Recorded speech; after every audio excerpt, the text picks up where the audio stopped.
Olá, está no ar Direito em Foco, programa de debates, entrevistas e assuntos jurídicos relevantes. Hoje nós vamos conversar sobre um tema muito leve, muito gostoso de se conversar, mas que dá alguns reflexos muito importantes na vida de todos nós, inclusive da nossa saúde mental, né, da nossa razão de viver, e isso também tem um reflexo nas empresas. Né? E hoje nós vamos conversar sobre a felicidade.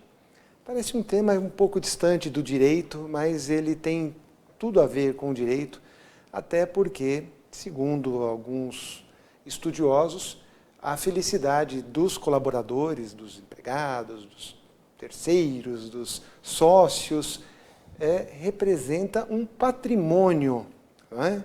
Um patrimônio imaterial, mas um patrimônio, algo que vale para as empresas. E para a gente entender um pouquinho mais sobre essa questão da felicidade nas empresas, nós temos hoje o consultor, Dr. Francisco Dalcenter, que aceitou nosso convite. Muito obrigado por ter aceito o nosso convite, Muito obrigado. Francisco. E o senhor, como consultor nessa área de felicidade, não é? Poderia nos responder essa questão que nós colocamos como foi, né, pelo tema do nosso programa. A felicidade é um patrimônio das empresas ou é mais uma coisa, um modismo, algo que não tem muita validade, essa última geração que está chegando e está trazendo os bichinhos de pelúcia para trabalhar e isso não significa nada? Qual que é a sua opinião, doutor Francisco? Bom, boa noite, né? Muito obrigado, Ari. E sim, a felicidade ela é um patrimônio da empresa. Até trazendo um dado bem interessante, tem uma empresa aqui em São Paulo chamada Grupo Gaia. E essa é uma empresa financeira, né, na área financeira, onde eles trabalham muito a questão da felicidade lá dentro. Eles têm os valores deles ali e tal. Eles trabalham muito forte os valores, a cultura deles é uma cultura forte. E teve uma vaga esse ano que apareceu lá. Para essa vaga apareceram 17 mil pessoas para entrar nessa empresa. Então, sim, ela é um patrimônio com certeza, sem dúvida. Agora, ok, é um patrimônio, mas o que é a felicidade? Né? O que significa felicidade? Porque me parece que, assim, até do ponto de vista filosófico, felicidade tem vários conceitos, né? Do ponto de vista psicológico também. Para a empresa, para que isso seja trabalhado numa empresa como um bem, como algo patrimonial, qual seria um conceito mais abrangente aí que possa definir? O conceito mais abrangente de felicidade é aquela felicidade que vem de dentro da pessoa. Né? Quando a empresa pensa em felicidade dos colaboradores, existe muito aquela ideia eu vou dar um valor maior de salário, eu vou dar um vale-refeição maior. Isso também é válido, só que isso acaba. Essa sensação de felicidade nesse sentido acaba. Então, o que pode ser trabalhado mais, algo abrangente, é como que eu faço para as pessoas que estão ali quererem vir todos os dias trabalhar.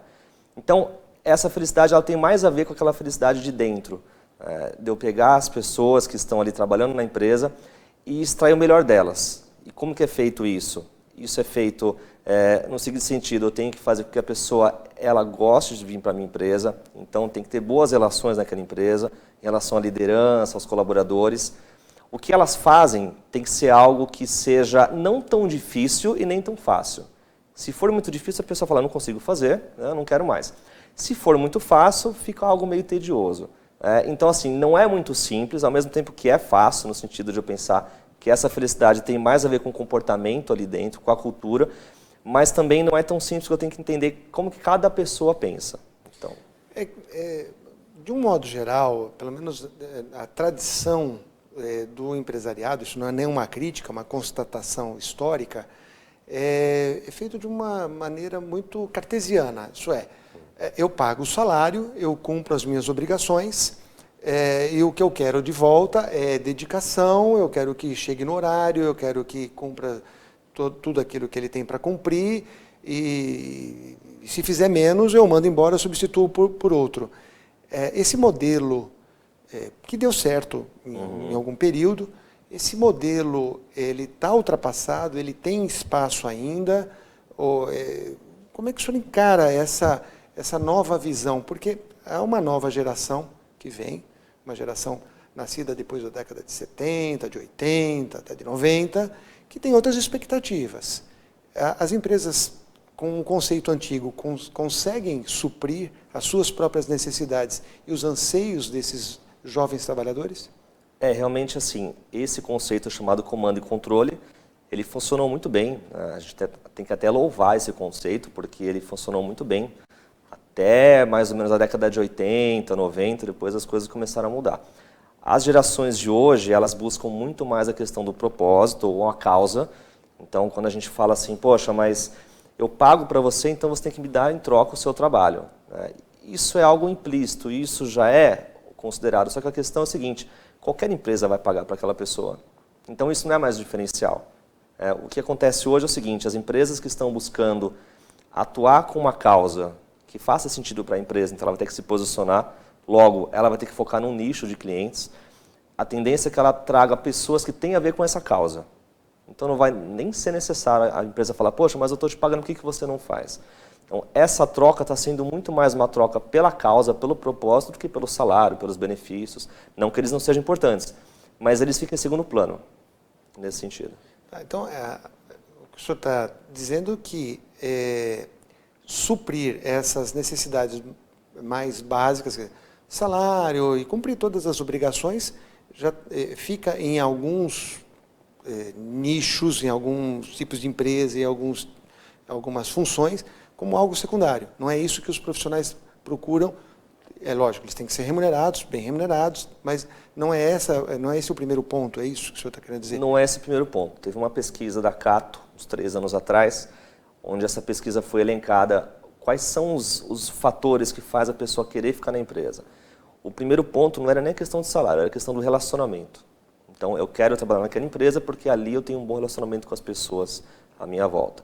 O salário estava, acho que, em terceiro lugar, assim, salário e benefícios, né? Tá, agora, uma das coisas que os empresários reclamam muito é o seguinte, gasta-se muito com treinamento, né? Gasta-se muito com estrutura para aquele funcionário. Então, programa de trainee ou mesmo procurar no mercado, em algumas funções, os headhunters, etc. e tal, coloca o funcionário, ele fica lá um tempo e aí ele vai embora. Todo aquele investimento que foi colocado no funcionário é perdido. Esses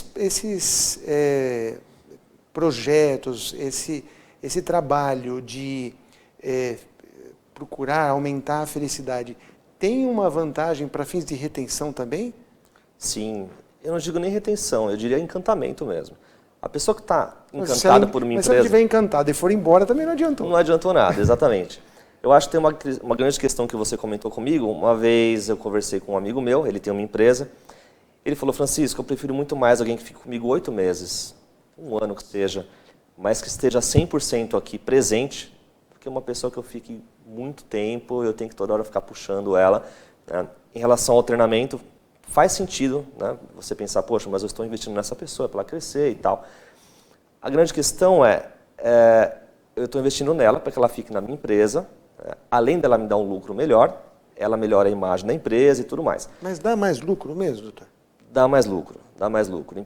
As empresas que têm níveis de felicidade maior, né, foi feita uma pesquisa aí pelo Diese, elas lucram 7 vezes mais do que empresas em geral. Você tem uma retenção ali de 7%, uma rotatividade de 7% em comparação com outras empresas que é em torno de 24%. Então, realmente, você tem um aumento até na capacidade de vendas dos vendedores 3 vezes mais. Então, assim, é muito melhor eu treinar as pessoas que estão ali e elas ficarem, ou de repente elas vão embora, do que elas estarem ali e eu não treiná-las. Isso é muito ruim para a empresa. Então, uma questão de produção ou de produtividade menor também.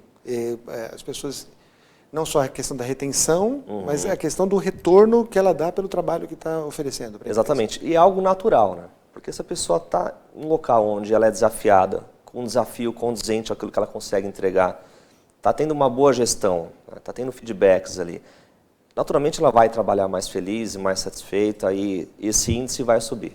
né? Na própria SP500, no índice de ações das empresas, onde elas focam muito na questão da cultura, do bem-estar, engajamento, felicidade, são maiores os índices, né? Porque eu não preciso ficar mandando ou pedindo para a pessoa fazer algo, ela vai fazer porque ela vai se sentir bem, ela vai sentir que o ambiente é justo para que ela consiga exercer o trabalho dela. Mas isso não é uma realidade. Eu estou fazendo uma pergunta porque realmente eu não sei a resposta. Isso não funciona quando você tem um nível nível intelectual, nível cultural, nível de escolaridade um pouco maior, e talvez num nível mais de produção, nada contra, é absolutamente necessário nas empresas, né, esse tipo de situação. Mas não é mais difícil de se atingir grau de felicidade para aquela pessoa, para aquele trabalhador que está lá na construção civil com um trabalho pesado ou está numa linha de produção dentro de uma fábrica? Não é mais difícil levar a felicidade para esse colaborador? Tão importante, mas tão difícil de levar esses conceitos? Eu diria que você tem que aprofundar um pouco mais o trabalho. Então, vamos dizer, a pessoa que está no nível mais operacional ali, tem que ser trabalhado outras questões com ela, em relação ao autoconhecimento, formas de falar. Então, ela está ali porque ela não tem realmente um emprego, então ela busca o primeiro emprego, ou busca o que tem para hoje, né? Então, ela vai ganhar um salário X, um salário que ela consegue sobreviver muitas vezes. Realmente é mais difícil mesmo. Então, tem que ser muito trabalho da liderança. Como que os líderes vão tratar essas pessoas, vão lidar com elas. Por exemplo, tem empresas que não têm rotatividade nenhuma e sem pagar a mais para o colaborador, simplesmente pelas questões do relacionamento. Líder com liderado. Então tem que ser uma liderança muito próxima, que é o que eu diria o líder positivo. Aquele líder que realmente ele faz a pessoa ir para a empresa por causa dele, muitas vezes. Quer dizer, então, esse programa de felicidade não é lá uma cartilha, uma norma qualquer. Não. É um engajamento da empresa como um todo. Como um todo, exatamente. Tem que mudar, eu não sei se a palavra é moderna hoje, mas é a cultura da empresa que tem que estar voltada para isso. Exatamente. A felicidade eu vejo que ela está inserida na cultura, né? O que seria a cultura da empresa? É o que todo mundo acredita, o que todo mundo age. Então, por exemplo, se você tem os líderes, alta liderança, o que chamam de C-levels, se eles têm uma determinada posição, um determinado discurso, e eles agem dentro disso, tenha certeza que a cultura vai ser forte. Não existe cultura errada ou cultura certa. Existe cultura fraca e cultura forte. Você pode pensar em várias empresas. Mas qual que é a empresa que tem uma cultura de competitividade? Você já vai lembrar de algumas empresas. Qual é a empresa que tem uma cultura de colaboração? Você vai lembrar de algumas. Então, a felicidade está inserida dentro dessa cultura como toda. Perfeito. Eu acho que está muito claro a necessidade, né, de se colocar dentro das empresas essa cultura da felicidade. Mas uma questão importante é como é que se faz isso? E nós vamos conversar sobre como realizar essa cultura de felicidade dentro das empresas para uma melhora de produção, produtividade, lucro, bem-estar, saúde mental de todo mundo. No segundo bloco, nos aguarde, daqui a pouco nós voltamos.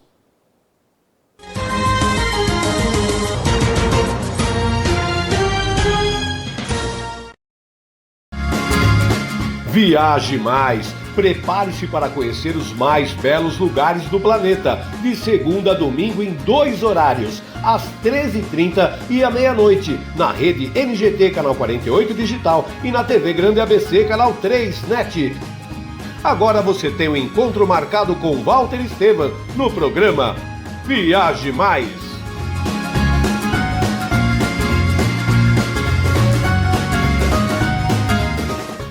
Juliana Flores, você está a um clique de deixar alguém ainda mais feliz. Entrega de presentes, flores e momentos únicos em até 3 horas em todo o Brasil.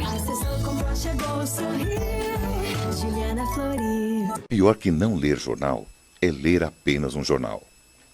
Leia, assine e anuncie no Jornal ABC Repórter. 4224-4789. Se você é notícia, foi ou vai ser, ligue para a nossa redação ou mande um e-mail para redação@jornalabcreporter.com.br. ABC Repórter, o diário. www.jornalabcreporter.com.br. Ei, quer saber como escolher a sua escola de inglês? Não pergunte pro boneco do posto. Não pergunte pra esse monte de gatos da sorte. Não pergunte pra essa estátua. Nem pra esse cara sem boca, né? Não pergunte pra essa boneca havaiana, pra essa turminha aí ou pro rapaz dessa foto. Mas esse balão de barba vai saber, né? Nah. Pergunte pra quem já faz IASIG e faça a escolha certa. Agora no IASG você pode falar direto com nossos alunos e pais de alunos, tirar suas dúvidas e descobrir todos os motivos para estudar inglês aqui. Fale com a gente, fale com o mundo. IASG, você cidadão do mundo. Hora do almoço, Goiás Espetos Bar Restaurante. Bem-vindos ao Goiás Espetos Bar. Ambiente agradável, ótimo atendimento, buffet com frango, costela, feijoada, peixes, parmegiana e muito mais. Self-service com suco natural e sobremesa grátis. Ligue Delivery no 4227-4229 ou WhatsApp 98381-5068 com localização privilegiada na Avenida Goiás, 182 São Caetano do Sul. Venha almoçar aqui no Goiás Espetos Bar e Restaurante. Chegando, é hora de deixar os corpinhos sarados. Aqui na Emagrecentro, centro especializado em emagrecimento e estética, emagrecimento rápido, gordura localizada, celulite, flacidez, botox e muito mais. Avaliação gratuita. Agende seu horário no fone 988253921 ou 3593-8663. Avenida Paraíso 795, São Caetano do Sul. Tratamento profissional para emagrecimento é aqui na Emagrecentro, unidade São Caetano do Sul.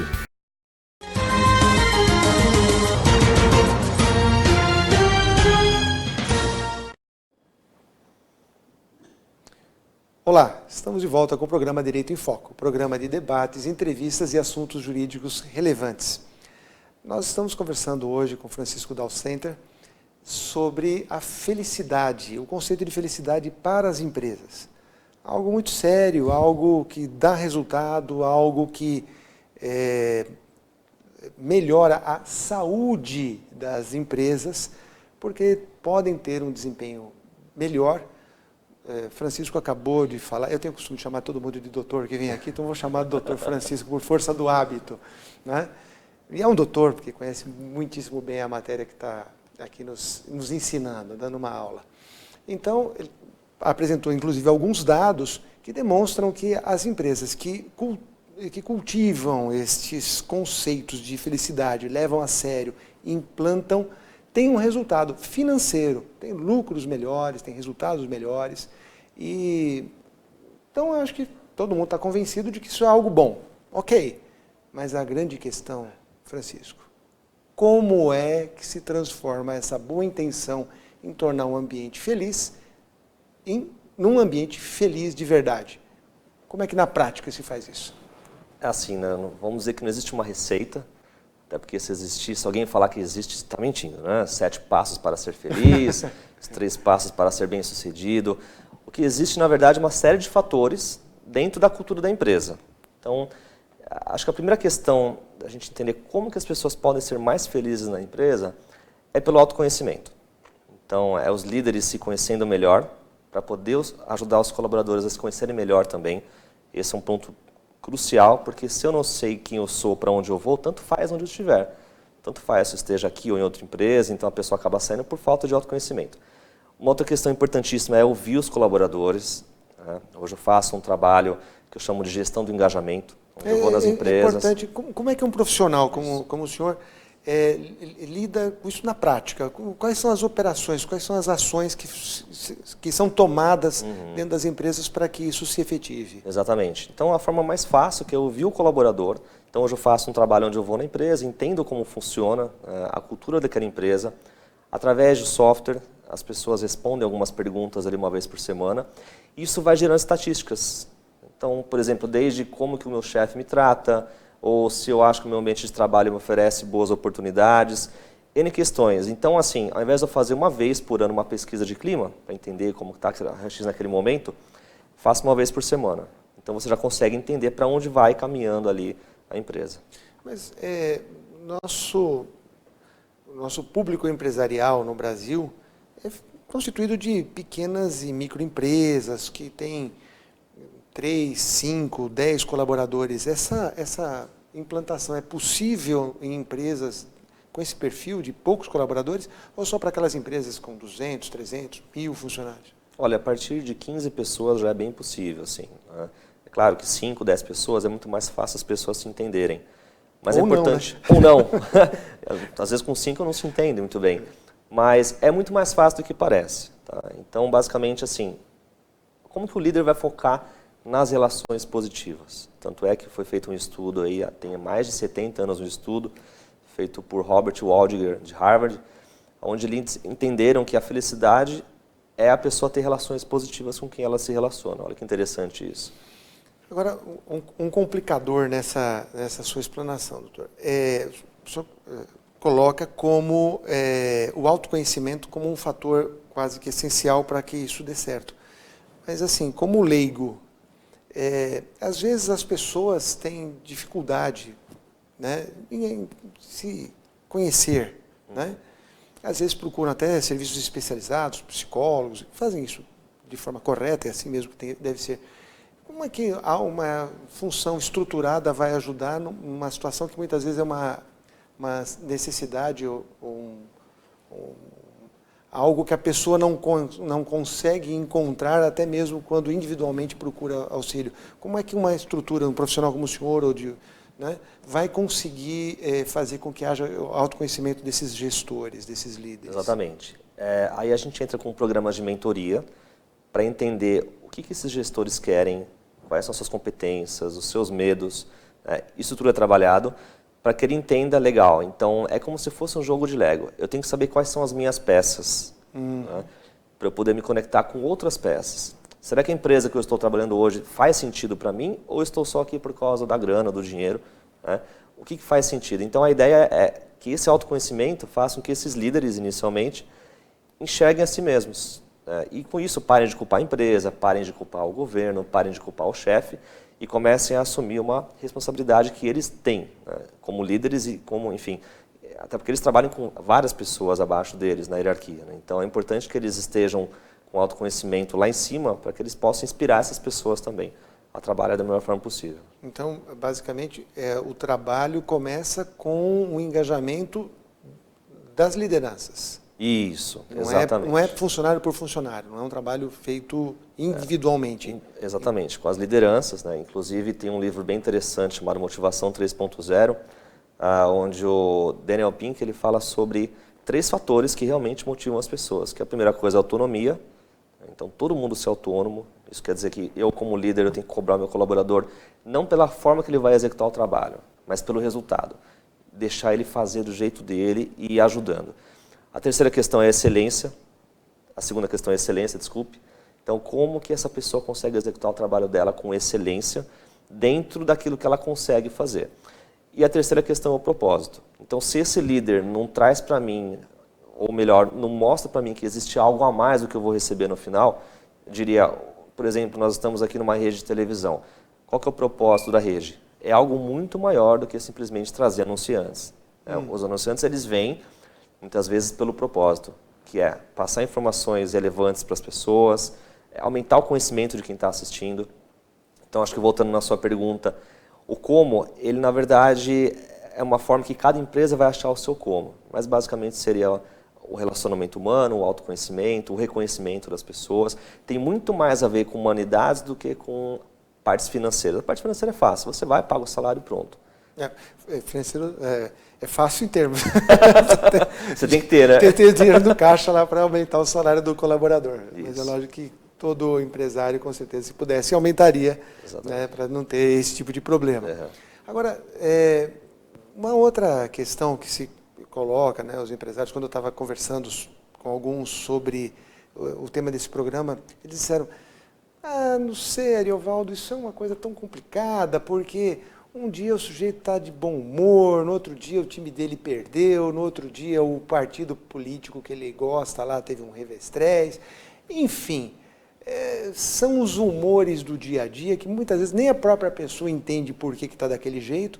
E como é que eu vou controlar isso com um programa, com uma maneira lá? Como é que se resolve isso, doutor? As pessoas com as suas diferenças, com as suas questões cíclicas, né? Como é que um programa de gestão vai conseguir resolver e colocar uma média boa, vai aumentar a média? Eu acho que nesse caso, pensando no colaborador, ele entender que ele tem as emoções positivas, emoções instintivas e emoções negativas. Então o colaborador tem que entender que ele vai ter oscilação durante o dia, isso é normal. O gestor também tem que entender que cada colaborador responde de um jeito. impossível realmente ele ficar 100% feliz ou 100% triste. Mas tem uma questão importantíssima. Até citei sobre o Grupo Gaia, eles comentam sobre os valores. Na empresa Gaia, os valores são mais importantes que o ser humano. Não quer dizer que o ser humano não seja importante. A questão é que se qualquer colaborador agir contra esses valores, né, existe uma questão a ser trabalhada aí. Claro, mudanças de humor, a pessoa chega chateada, isso é normal, nós somos seres humanos, aquela velha história do não, você vai deixar os problemas da portaria para fora, isso não existe. Hoje está tudo integrado, né? O trabalho das pessoas está integrado com redes sociais, está integrado com a rede pessoal, o que você escreve na internet pode repercutir no LinkedIn, por exemplo, está tudo integrado. Então, eu diria que a primeira questão é os líderes enxergarem os colaboradores, além de um trabalhador, né? Ele como um todo. Eu sempre digo que o líder tem que saber exatamente como que é o nome da filha de cada colaborador dele. Ele tem que saber qual que é o sonho de cada um, ele tem que saber aquilo que motiva, aquilo que não motiva. Então, é um trabalho muito forte com a liderança que eu faço para poder ajudar nesse sentido. Então, é trabalhoso. É um trabalho trabalhoso. É um trabalho trabalhoso, mas lida com humanidade, lida Perfeito. com coisas que todo mundo já sabe, né? Perfeito. Eu acho que a importância, Francisco, é evidente, né? A sua explicação foi extremamente clara nesse ponto.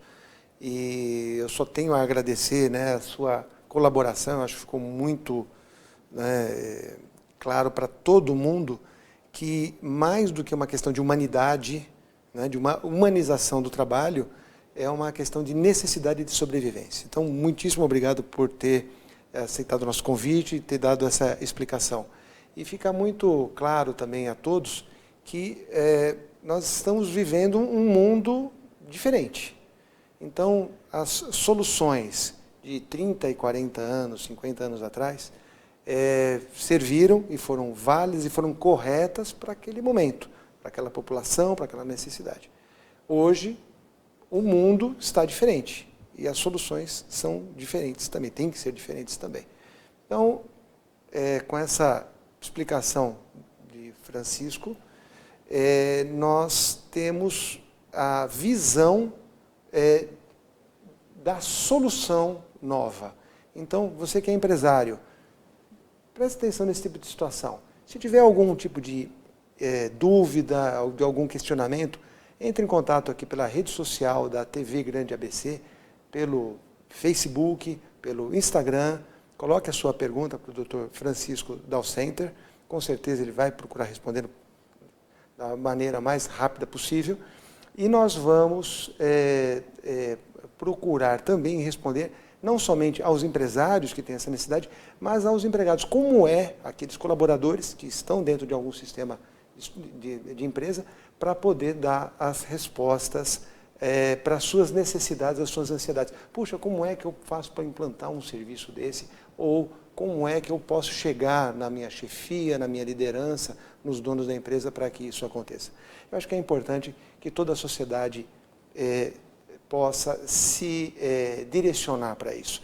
Com isso, nós vamos melhorar não só as empresas, mas a saúde mental, que foi um tema que nós tratamos há 2 ou 3 programas atrás, muito importante, deu muita repercussão sobre a questão da saúde mental dos trabalhadores.